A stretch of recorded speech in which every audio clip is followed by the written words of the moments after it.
Good morning or afternoon, depending on where you're sitting at. My name is Stacy Edding, and I work in the Office of the Professional Services and Human Capital categories. I'm a program analyst here in the Federal Acquisition Services at GSA. And I just want to welcome everybody to the Knowledge is Power Marketing to the Federal Government information webinar.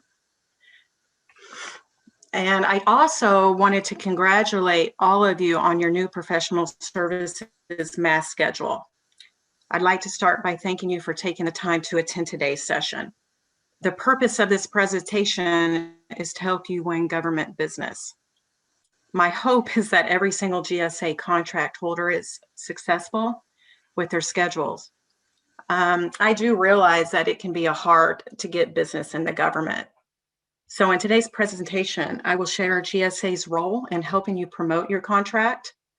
I will touch on some of the ways that the government looks for your contract information. I will explain how government contract data is now available to you and how it can be used to help focus your efforts, along with some lessons I've learned along the way. Finally, I will share some of the ways you can keep up to date of what is going on in the federal government. Now, I'll just tell you, my desired outcome for this presentation is for you to have a better understanding of marketing to the federal government. This presentation slide deck will be shared with you via email after the presentation today. And I highly recommend and encourage you to download and review all the resources that I will be sharing with you today. I also welcome any feedback that you may have for me.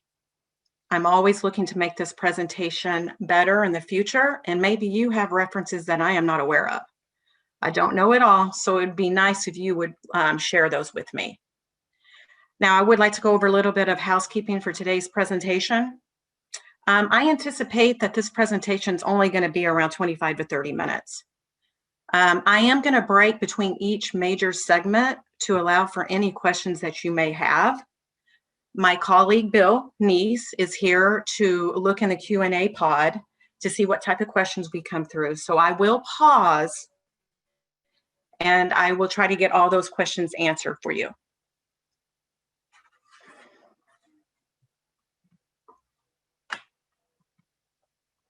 Okay, so my slides are not moving.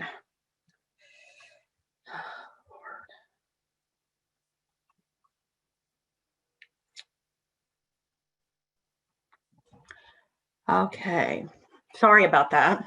Yeah, there you go. Sorry about that. So today's learning objectives is I'm going to go over what GSA's role is in marketing and helping promote the marketing industry's role. So I'm going to let you find out what you need to know to be better with federal contracting. Also, industry's role, finding government customers. I know that's what you really want to hear. Okay, and then lessons learned from industry that I've learned over the years.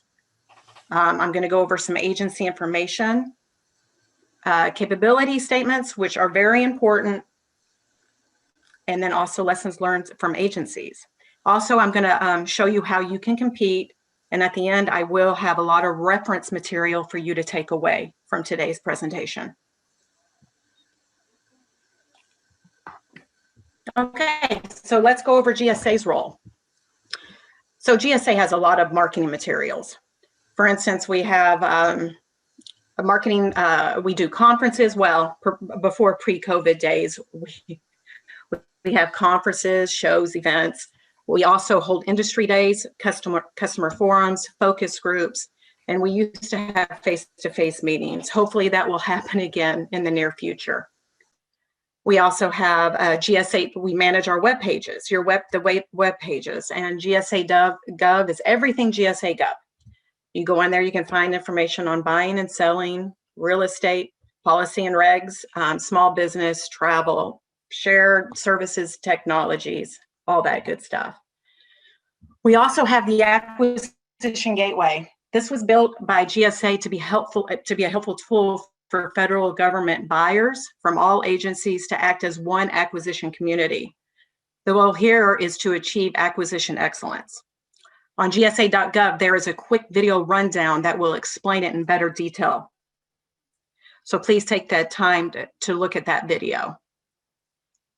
We also have GSA Interact, interact.gsa.gov.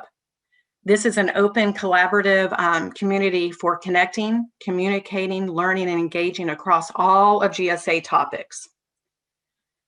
We also manage the 800 number for customer support. It's also called the National Customer Service Center. Maybe you've heard of it as the NCSC. The NCSC is a source for information on all of the products and services available through GSA. It's a full service center providing assistance and information to make acquisition simple and efficient. We also have assisted acquisition. And what assisted acquisition is it's just, it's a program by Federal Acquisition Service that offers value-added customized acquisition product management. It's pretty much helping agencies from cradle to grave with their acquisition. There is a fee that comes along with this service, but it depends on the complexity of the actual acquisition. We also help with SOW reviews or PWS reviews. There are dedicated professionals within GSA that will help and look at customers' statements of work for review. We also have Data to Decision, D2D. D2D is GSA's data management platform that collects, manages, and analyzes complex data to enable data-driven decision making. This is a fairly new program. I also want to mention that FAST has a 47-page marketing and communications playbook.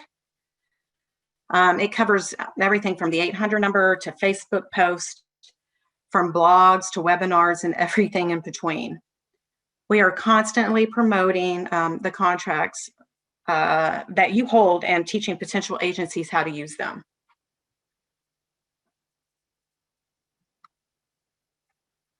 Okay, continue on with GSA's role. So we have customer and stakeholder engagement, and we have customer service directors, and they're all throughout the United States and the world.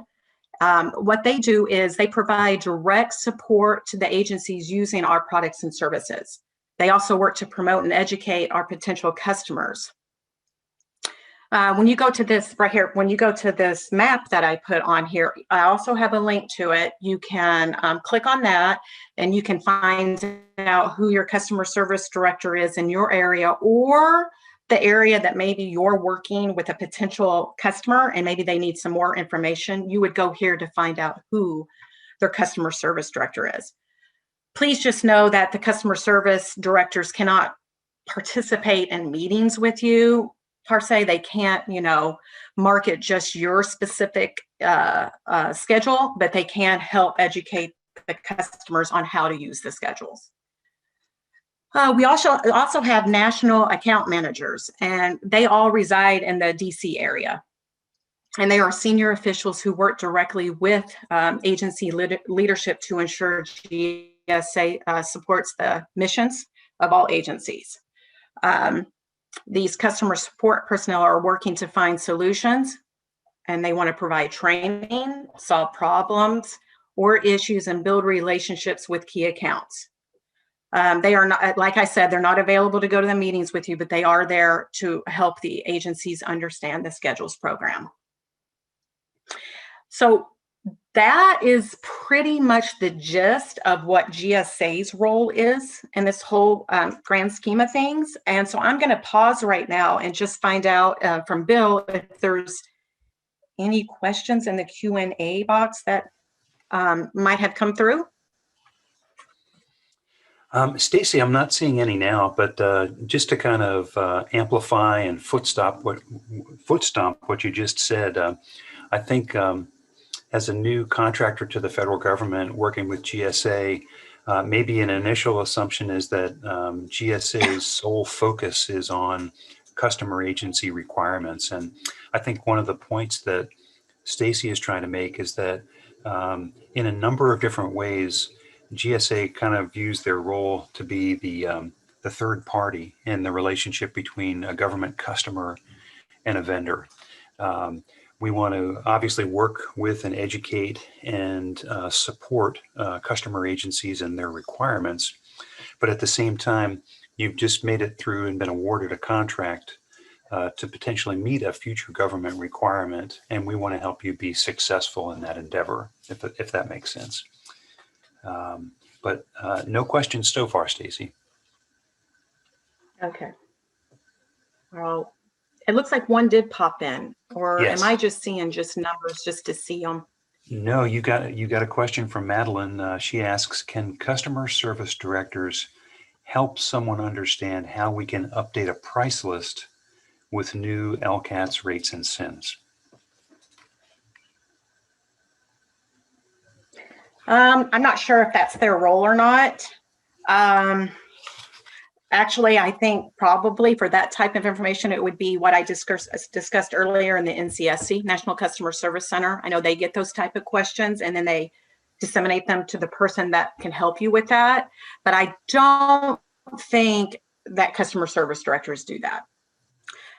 But I can make sure and circle back with Madeline as well. Okay, we'll take that for follow-up, Madeline.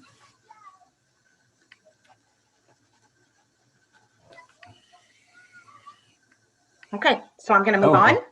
Yeah, actually, okay. Just before you do that, Scott weighs in and says to Madeline, your contracting officer would be your best point of contact for this type of request. Yeah, to update your contract information. Thank you, Scott. Okay, so you know what? That's enough about GSA. So I'm sure you're wanting to know what you can do, right? So there's all kinds of information that I've plugged into this. So one thing that I would like to emphasize is it's very important that you have a good basic understanding of government contracting. You know, I've been here a long time, but the world of federal contracting can be difficult. And as a contract holder, it's important that you gain a good understanding of how your customers operate. The best way is to take some of the courses that our own contracting community is taking. Training is very important to the federal workforce, and many hours of training are needed for our contracting officers to keep their contracting warrant. Of course, I'm not saying that you have to take all those type of classes because there's a lot of them, but do take some time to get familiar as much as you can with the rules your customers need to follow when buying from the private sector, which is you. Also, as a scheduled contract holder, make sure you fully understand the FAR, which is FAR 8.4. Okay, and also I want to let you know that many contracting personnel are using FAR 15, which is the full and open competition contracting by negotiation. They're using that as their acquisition strategy, but they really don't need to. They can streamline their procurement, save time and money by using the FAR 8.4, which is the schedules program. We have already done all the upfront work for them, you know, doing the negotiations and verifying experiences and financials. So another important note, take the time to really, really read your contract. It's vital that you understand what it says. There is ample resources available to you at the Defense Acquisition University, which is DAU. But I do want to let you know that there are classes in there, and they are letting the vendor community take classes, but it is on a first come, first serve basis. If there's availability, it is first for the federal community, but you might want to go in there and play around and see if there's classes in there that you may be interested in taking.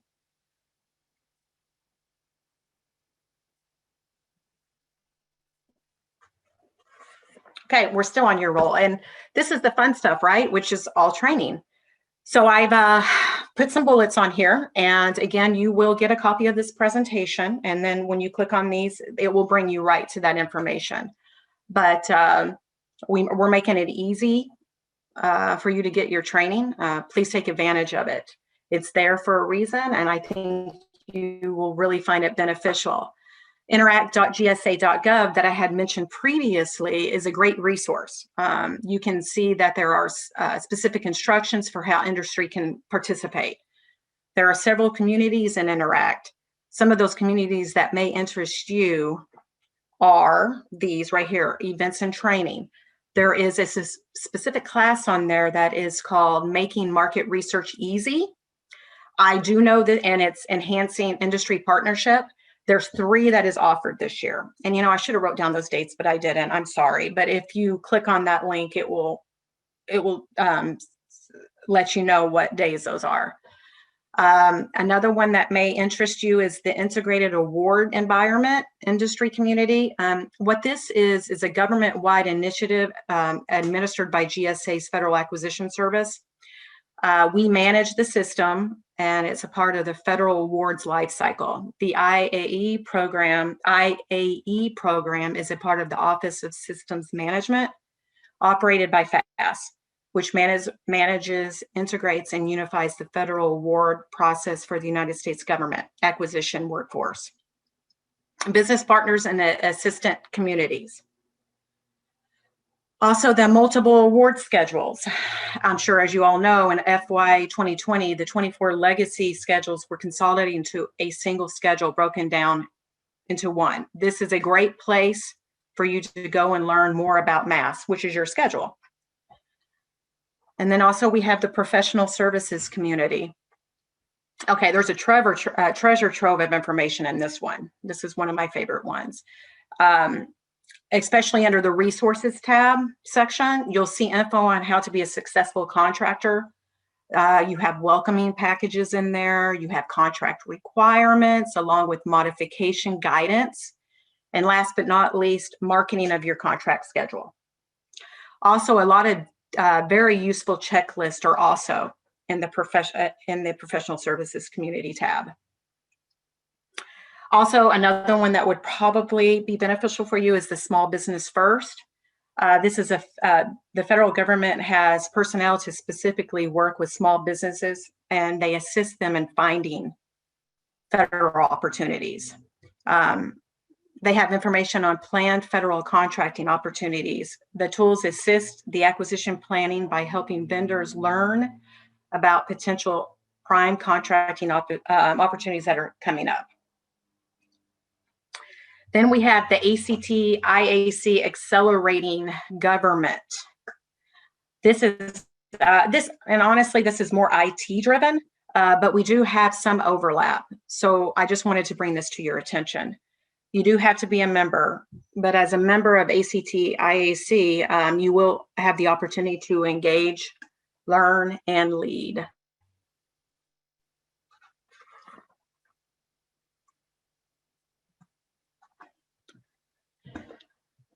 Okay, we're still on your role. And again, I just want to emphasize this. Finding and landing federal work is hard. I get it. The federal government as a customer is huge and it's not feasible. So I'm just going to use this example here. So like maybe the Office of Hearings and Appeals and the Social Security Administration needs what you offer. Maybe the Natural Resources Conservation Service at USDA needs a certain type of consulting work. What I've learned from successful contractors, especially small to mid-size, is that they have really narrowed their focus to a few agencies or bureaus, and that's what they spend their time on. Then they work to develop the relationship that allow them to be seen as a so-called trusted partner. You would want to find the skill you have and match it with the need an agency has. And this is how you can determine how to do that. You need to clearly identify your niche, answer the questions, like what problem can you solve? What can you do that the other contractor maybe cannot do? Identify the agency or agencies who have a need for what you've identified. Do this by identifying your mission, and that is by drilling down to the ordering office. Reading articles and online information, you can do this by setting up Google alerts. You can also read General Accountability Office reports. Another great one is look on GovWin or other research sites to see past procurements that has taken place. Determine who the decision makers are. That's a big one also. You know, like your program managers, your contracting officers, your primes. You can also set up beta.sam. That's FPDS data alerts, so you know when your target customer has a requirement coming up or is seeking sources sought or other information. Also attend industry days, matchmaking events, attend conferences to network. Of course, that was pre-COVID days, so we're really not doing that right now, but that is another avenue in. You can also use those D2D dashboards for history. And please respond to all RFIs. That's the best way to get your company in front of the decision makers. And I'm just speaking from hearing from agencies. You know, it's unfortunately calling or emailing a contract specialist, it's just not going to work. They're just really busy. You have to use different types of opportunities to get your company in their mental Rolodex. You know, they're just so super busy that's just not going to work. So right now I'm going to pause again. This is the end of my segment on finding government customers, I'm sorry, and your role. So I'm going to stop right now and see if any questions might have come in, but I think I can see the Q&A, Bill, and I don't think there is any. I mean, I can see the number. Yeah, that's correct. Okay.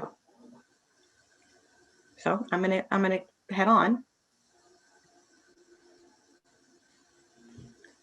Okay, so let's go over some lessons learned from my perspective. Okay, here's some advice, and I'm going to read this. This actually came from a small business advocacy officer. Remember, the government is decentralized. Most agencies consist of numerous buying activities.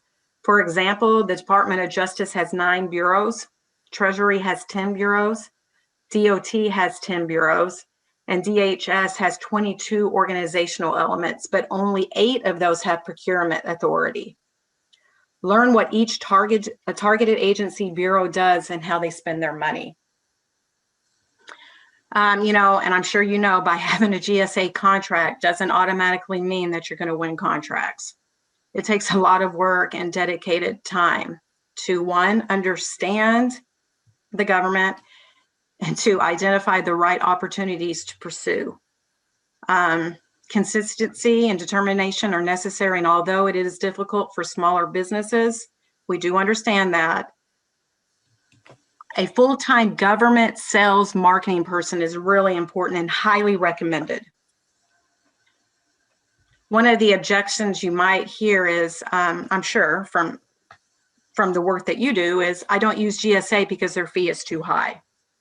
It's really important that you address this early and head on. Many in the contract believe that they must pay the higher assisted acquisition fee. Unless the agency specifically seeks acquisition support from GSA, they do not pay any additional fees on top of the advertised quoted price. You, as a contractor, pay the industrial funding fee to us quarterly or monthly. And I'm sure you guys all know that. You know, you report through the SRP program, which is the sales reporting portal. No fees are passed to GSA from the government for their use of our PS mass schedules.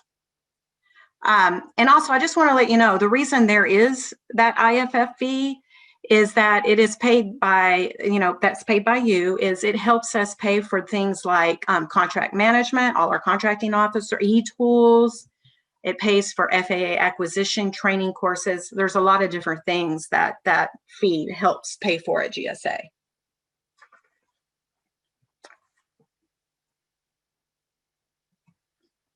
Okay, so here is where I'm sure you sometimes want to know, where is agencies finding this information? And I just wanted to share with you that each year GSA FAST, Federal Acquisition Services, conducts a customer loyalty survey. In past years, we have asked our customers where they are finding their information for for their procurements. And the results clearly show that online resources are very helpful and important to them and to you. Let's talk about these online options to make your company as visible as possible.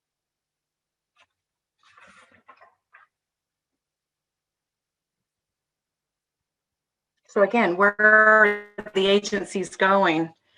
They're going to eLibrary for information. So they're going to GSA Advantage, eBuy, GSA.gov, and the Discovery tool.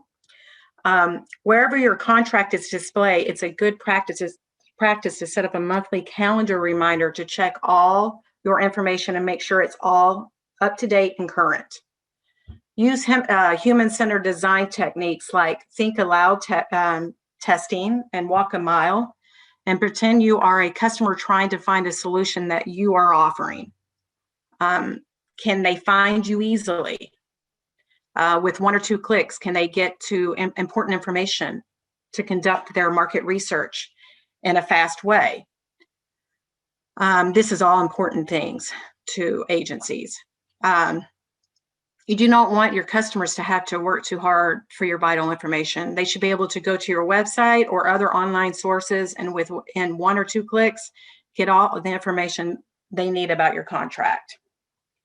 You know, it's all, I know it seems like it's all basic information, but again, it's amazing to me how much I may be going in and looking for a specific contractor and the POC information is not updated, or the email, you know, is not updated, or the phone number. So that's why I'm just really emphasizing this to everybody. Another big one is how fast do you respond to emails? Are you responding within, you know, a business day? And I just want to let you know that we here at GSA are trying our best to get all the information that contracting personnel needs at their fingertips. We are constantly doing development of our online tools and improving our search functionality. This year, we will be working closely with our contractors to identify better descriptions and keywords to improve our search results.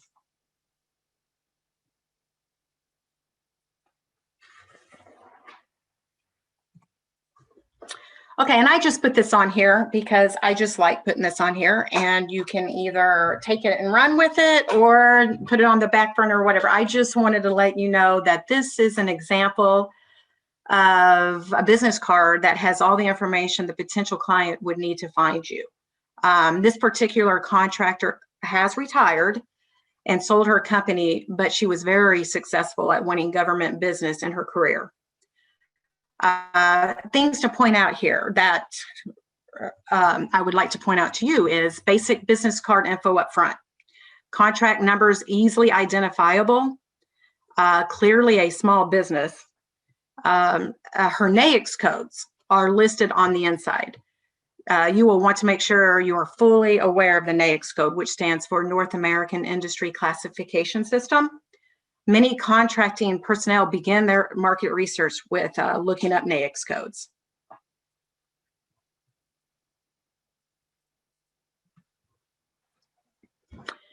Okay, so I'll go ahead and pause. Do we have questions that came in, Bill? I'll see if anything's.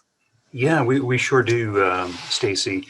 And also wanted to let folks know that Scott, who's the acquisition program manager for professional services on MAS, is in the webinar with us today, and he's been jumping in and answering some of the questions. First one I see is from Joey, and he asks, what would you recommend as far as building relationships with contracting officers? And he asks, you know, were we talking about making cold calls, sending emails? I think I'll take a quick crack at that and then turn it to Scott and Stacy. If you're looking to build relationships with an agency and you're a small business, for example, I think every federal agency has something called an Office of Small and Disadvantaged Business Utilization, and making them aware of your capabilities, the fact that you hold a MAS contract, and that you are interested in doing business with that agency or agencies would be a good point of outreach as opposed to a contracting officer. Stacy, Scott, any other thoughts about Joey's question? I agree with everything that you said, Bill. I mean, there's really not much to add on to that. I know making cold calls really stinks. Believe it or not, I do it sometimes too. I don't think it's a bad method. But like I said earlier, getting your face into whoever is the decision making on the purchases and stuff. I mean, they're so busy. I just don't know how good that will work. But I do think it's a good approach, and it's something that you could try. Maybe Scott has something to say on that, but I do think that is a possibility. I would definitely cultivate the relationship, make sure that you're really focusing on responding thoroughly and accurately to RFIs and to solicitations. Oftentimes, as a prior CO, I'll tell you that you're so busy, you're not really looking at things until the requirements in front of you. So really just making your name known when you see those RFIs or those solicitations, and knowing that you're interested and that you're putting in the time and effort to be a solution to their requirement. They'll take a lot more notice. And then if you do get awarded, or if you provide a good proposal, even if you don't win, your name will be remembered. Thank you. Okay. Next question comes in to all panelists, and it asks if we allow 18 to 24 months for relationship building, and I assume that will impact winning business. What is the impact on the requirement for mass contractors to win at least $25,000 annually in sales? And then beyond that, what are some ways to focus on those smaller procurements? So I guess the basic question is, it looks like there's a requirement that mass contractors win at least 25K in 25K annual. every two. Yeah. And if upfront as a new vendor, it's going to take us longer than that to develop and win new business. Is there some sort of waiver, or how does that work? Scott would have to, Scott, being the CEO, Yeah. I don't know if there's any wiggle room there. I don't think that there is. So currently the minimum sales requirement, which is that 25,000 annual, is in a moratorium. And I see the next question was due to COVID as well. They're asking about that. So GSA did produce a acquisition letter MV-20-09, and that delayed the minimum sales requirement through 9/30 of 2020. And then recently we've extended that moratorium through 9/30 of 2021, meaning that those who struggled to get the 25,000 minimum annually, obviously were taken in the effects of COVID. So currently that minimum sales requirement is on pause through 9/30 of 2021. Okay. The next question that came in right after that, I think, is a technical question. And the question is, will GSA ever enable SIP uploading to be Mac compatible? I believe that refers to Apple Mac. Currently, again, this is Scott. Currently, I wasn't tracking that there was an issue. I will look into that. But I do know that we're in the process of revamping SIP altogether. So with that, as we move forward, I would assume we'll take that into consideration, both platforms, Mac and Microsoft Windows. But at the moment, I do not have an answer to that. Like I said, we're kind of re-looking at the whole platform. Yes. Okay. Thanks, Scott. Janice asks, what is the calc discovery and how can we as vendors get access to it? Hang on, I have that on a slide.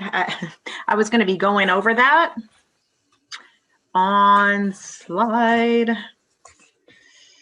But anybody can have access to the calc tool. We can defer the answer to that until yes. it gets to your presentation where you were going to talk about it. Okay, that was Janice. Okay. Let's see, a couple of comments. There's folks have offered comments about experiences working with OSPADU offices in the past and targeting contracting officers. I mean, maybe this is a good point to say, as you're doing your uh, potential customer agency research to find out what kind of requirements they have for contractors. If you're looking at websites like the ones that Stacy mentioned, such as GovWin, reading the news, finding out what's happening in the federal marketplace, oftentimes you'll see articles where a federal program office official is mentioned by name in discussing a particular requirement or issue facing their agency. And I guess my comment would be reach out to those people on the program office side. Don't limit your outreach to just contracting officers. And that's to try to get your company known, get your capabilities known, even sometimes before a requirement is formally posted as an RFI, or an RFP, or an RFQ.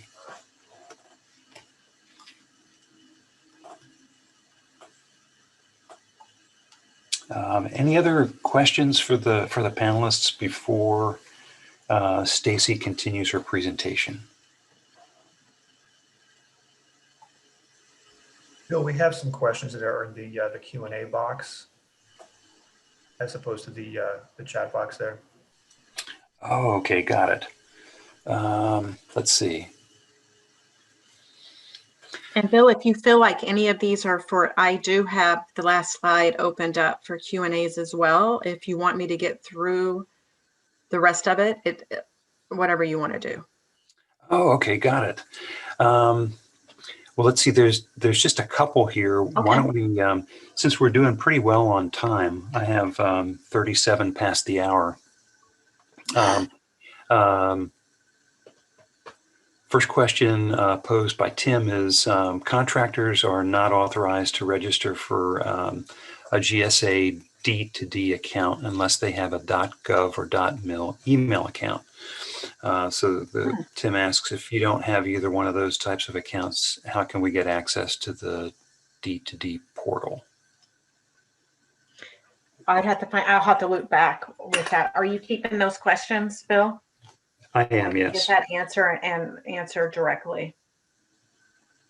Tim, I got to look into it, but I do believe that a lot of that is driven from the max.gov, and I do believe under max.gov that contractors and industry partners are able to register. So if you're able to register through max.gov, you'll be able to get into some of the dashboards, I believe. But again, as Stacy mentioned, we'll have to do a little bit more research. Yeah, and you're correct, Scott. That's why I just need to get the cobwebs out of my brain here. But I think that is exactly right. But again, I want to research it and get back to him. Okay. There's a couple of questions that Scott is typing an answer to directly regarding the moratorium on 25K in annual sales. Yeah, Bill, I can speak to him out loud, and I'll also send a note. But in regards to the moratorium, do we expect it to be extended? Right now, we're reevaluating approximately a quarter out, so 3 months before the extension has passed is kind of what we've been seeing. So usually within 60 days of the deadline, you would be seeing a new note of whether we're going to extend it again or not. At this time, there's no indication one way or the other. And that moratorium extension is definitely directed from the very top. So I would be looking sometime in July for a new notice to have been published on Interact, or be asking your CO directly if they've seen it, because we do make sure that all of our contracting officers are tracking these policies. To the one above that, any advice on ways to get in front of or make meaningful contact with the CO if we miss the RFI? The note I'm typing right now, if you saw the RFI, there's usually a POC associated with the RFI. Just shoot them an email. Hey, you missed the RFI. It's not a do or die situation, so to speak. Just let them know that you're interested in that requirement, and if they could possibly keep you in mind when they post the solicitation, just to let you know that it's posted so you can take a look and respond. Most COs are looking for competition. That's why they're posting it. So the fact that they know that an industry partner is interested and is prepared to propose, they'll usually let you know. I'll pass it back, Bill. Okay. Let's see, talked about the moratorium. I think you've also mentioned about RFIs. Manasseh asks, if there's no RFI or RFP or RFQ, how do you build a relationship with CEOs or decision makers? I think we've talked about that a little bit. Stacy's mentioned it in her presentation about ways to do that. Yeah, and some of those I was talking about is some of the marketing, not marketing, the networking events that we held. But right now, that's one of the best ways to get in front of the decision makers. But unfortunately, with COVID, we're just not doing that as much now. So I don't really have a really good answer for you at this time of it. But it's usually those type of networking events is the best way to get in front of the decision makers. Okay. Veronica asks a question specifically about her contract and the minimum sales requirement. We can follow up with you in the chat or afterwards. Somebody asks about access to a list of contracting officers who are schedule friendly and use schedules for small procurements. Boy, that would be a great thing if it existed. Yeah, we don't have. Yeah, do you have to register for a max.gov account? I contacted customer. Yeah, you have to. You do. Mm-hmm. Paula asks, should you fill out the RFI if you are not able to complete all of the requirements? I think the answer to that is you should not respond to the RFI unless you're able to meet all of the stated requirements in the RFI.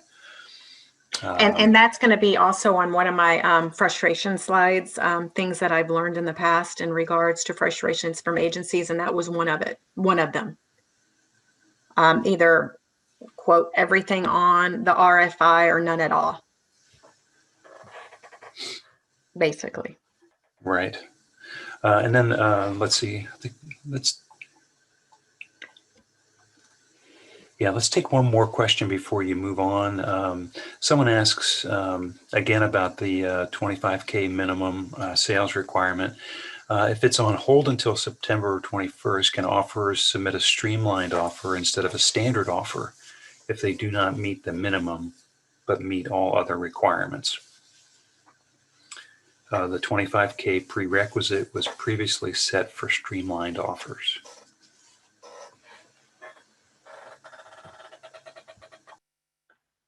I'm not sure on that one, Bill. I'd have to circle back. Okay. We have a copy of all those questions, correct? Yeah, we're keeping track of those afterwards.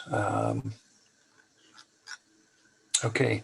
I think I would recommend continuing with your presentation. I can go ahead. I don't have much more to go. I have, I think, 4 more slides, and then, so we should be good on time. But I'll move on. Okay, so now I'm going to start talking about the capability statements, and personally, and for everything in this presentation, I think this is the most important. And I just want to say before jumping into the capability statements, I just want to mention that there are 2 versions of them. Okay, one of them is being a marketing version, and 2 is the RFI version, which you will want to tailor to the requirement. The templated marketing version is generally ignored by the contracting officers. So that's important for you to know. So a capability statement tells potential clients who you are, what you do, and how you are different from your competitors. Government contracting has developed into a competitive marketplace. So it's important to include everything that I have mentioned here, the name and company, your branding, your slogan, if you have any at all. Your website, of course, that's important. Summary description of your company, your core capabilities. Again, I'm just reading down the list. Description of major services offered, federal small business certifications, contract vehicles in which you participate, major clients, NAICS codes, and your staff clearances and certifications. You can also include your DUNS number, cage code, and contact information. I've also put example of capability statements right here. And again, we'll be sending this presentation out. So take a look at it and keep that for further reference. Also, just want to let you know that capability statements should be preferably a one-pager. You don't want to have too much stuff on there. So that's one thing that I've heard a lot about, is just it needs to be one page. Another thing I would like to mention is to get a better understanding of what your potential customers need to do to conduct market research, you need to look at the FAR 10.002. We have a collection of information on our steps to performance-based acquisition. And that's located on, you just Google GSA SPBA, which stands for, steps to performance-based acquisition. And it's on step 3. And that's starting your market research.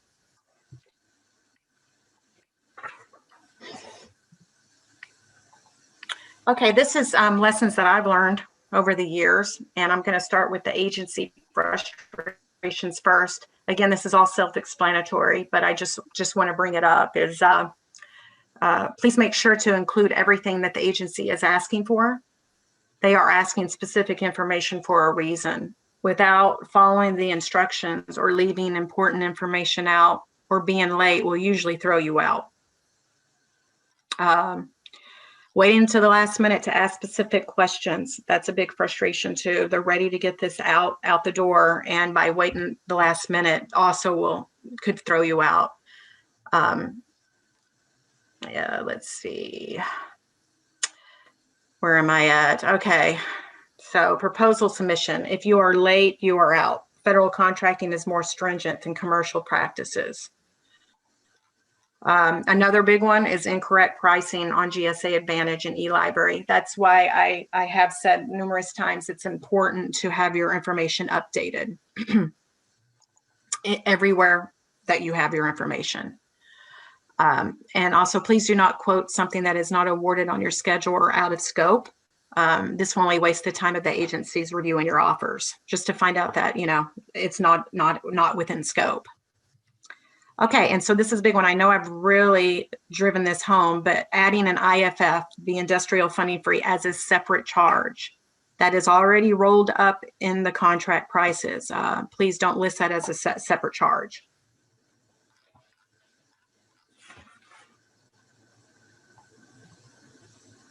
So you're probably wondering how you compete, right?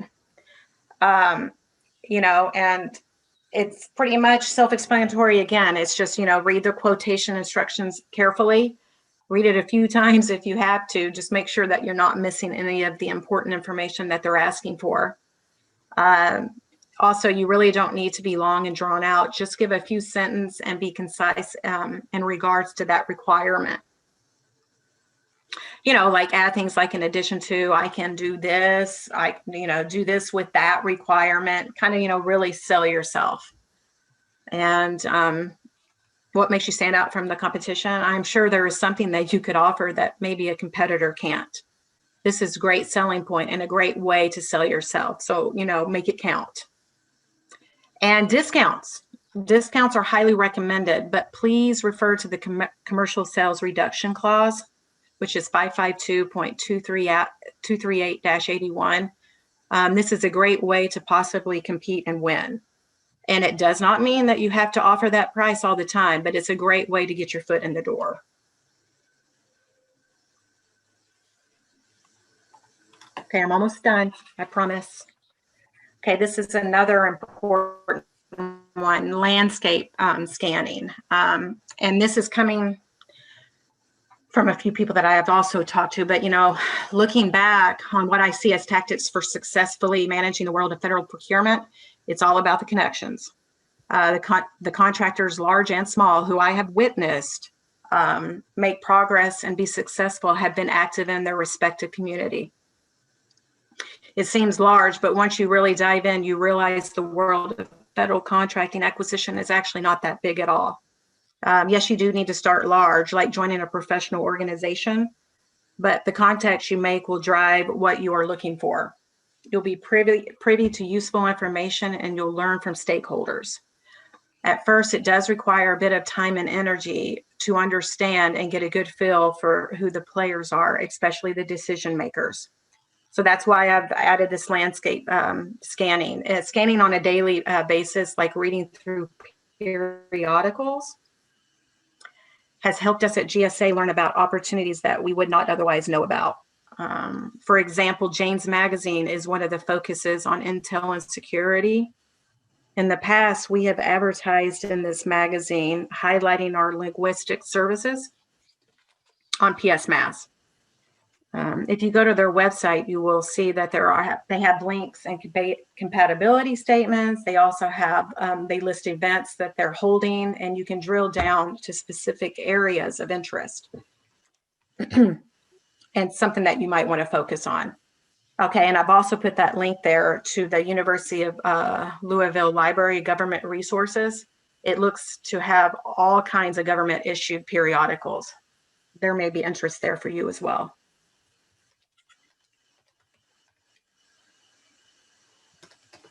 Okay, and then tracking the opportunities is Beta SAM.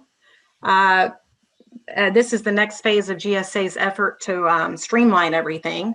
So they've consolidated 10 legacy federal award systems into one.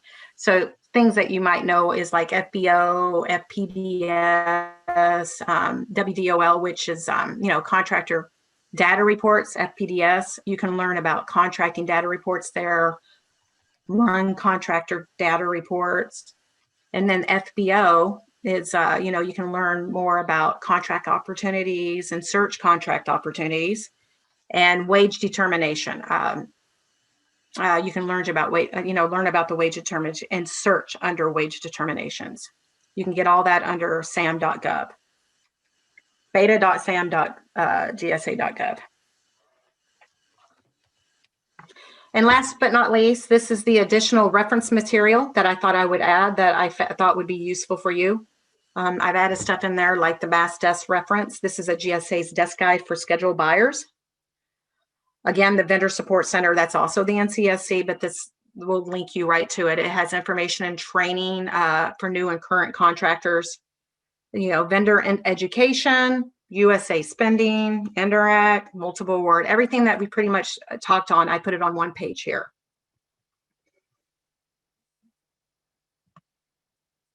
And that is it for my presentation. So again, if there's any other questions, feel free to ask them, or you can send it to this professional services at gsa.gov if you would rather do that via email. If you think of a question after this presentation, feel free to send it through this email. But with that, I am done with my presentation.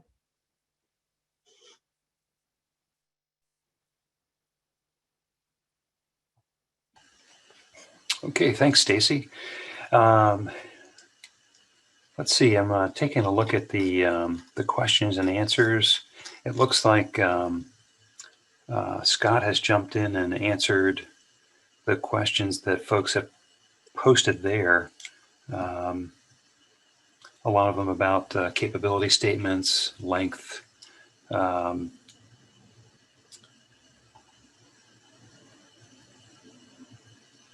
Well, here's one question. We've talked about it, and maybe Scott, if you want to take another, give us another perspective on dealing with agency OSBADU offices. One of the participants today suggests, do you have any tips for getting in touch with decision makers?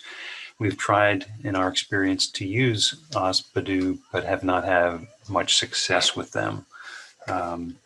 Perhaps you could talk a little bit about what the role of the OSBADU office is in relation to the acquisition or contracting office. Sure. OSBADU is really focused on that small business and promoting small business capabilities. You're correct in that OSBADU in and themselves rarely have their own requirements. They're really your advocate from a small business perspective now to really promote and demonstrate some contract forecasting, so what's coming down the pipeline, and then really to kind of push or emphasize to the contracting shops to meet their socioeconomic goals, as well as think small, as far as set-asides or what they're reviewing and evaluating and awarding to. So you kind of have to do a two-pronged solution. Azibu in and themselves are not decision makers. They do not evaluate contracts. They rarely have their own requirements. They do not make awards. So you do have to kind of also get to the contracting officers or the program shops who generate those requirements, the end users of those requirements, and communicate with them to demonstrate your capability within that market space, as well as kind of that you're out there. I'll really emphasize what is the best way. There's a lot of marketing that you want to look at. You really want to make yourself known. But again, as a prior CO, there's a certain amount of requirements you have, and then there's a certain amount of requirements you're developing. And the requirements you have is about 99% of your time. The 1%, those ideas that you're developing, again, 1% of your time, maybe. So the best way to get known is to provide solid, actionable, good proposals to the solicitations that are being requested. And if you make those awards, or even if you're close, if you come in second, you'll be thought about the next time around. So the best way to get your name known is really to be proposing good, solid proposals on those requirements that are being requested. Okay, thank you, Scott. Appreciate that. I'm looking at the question and answer dialog box. I don't see any other new questions. No open questions. And just to do a quick time check, we are at 57 minutes past the hour. So we're coming up on our 1 hour time for the meeting. Any other comments, Stacy, for the good of the order before we adjourn for the day? No, I would just like to thank everybody for taking the time to come out and listen to my spiel. And again, I know Bill has the questions that need to be looped back, and we will get that to you. I will send the presentation out, so you will have all this information. If you have any questions after looking it over, and maybe you were like, oh, you know what, I should have asked that during the presentation and you just didn't, please feel free to send an email to professionalservices@gsa.gov. Okay. But that's all I have, and I appreciate it. Well, thank you, Stacy, and thank you, Scott, for jumping in and responding to questions. And also thanks to Tim for being on top of the IT things that supported this webinar.